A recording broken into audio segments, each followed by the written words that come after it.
The coronavirus pandemic, the U.S.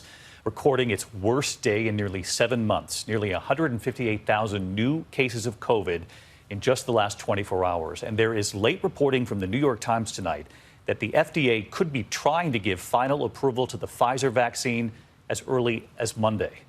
ABC's Marcus Moore from Dallas tonight.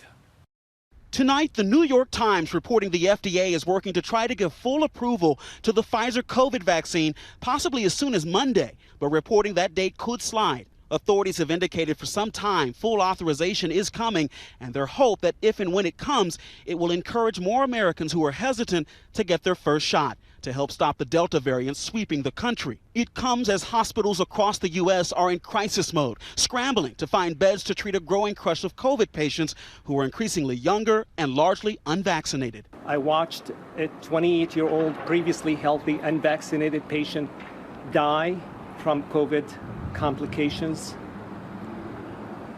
And while we value every life, that one was tough because it could have been prevented. Avery Mitchell is 2 years old and one of 28 children being cared for at Mississippi's only children's hospital. That's the most they've seen since the beginning of the pandemic. In Florida, Tony Peters struggling to breathe from her hospital bed, now urging others to get their shots. For yourself, for your family, for your loved ones, get the vaccine.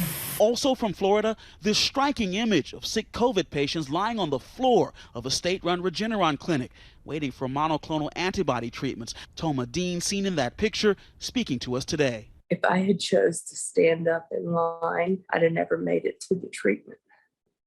I'd have been back at an ER.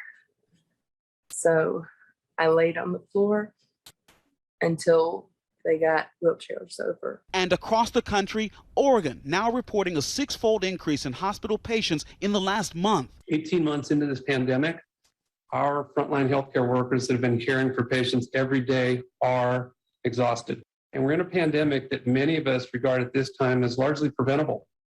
David, also tonight there is a new report out that says some of the largest private health plans will no longer waive patients out-of-pocket costs for COVID treatment by the end of this month. David. We're going to be staying on that for sure. Marcus, thank you.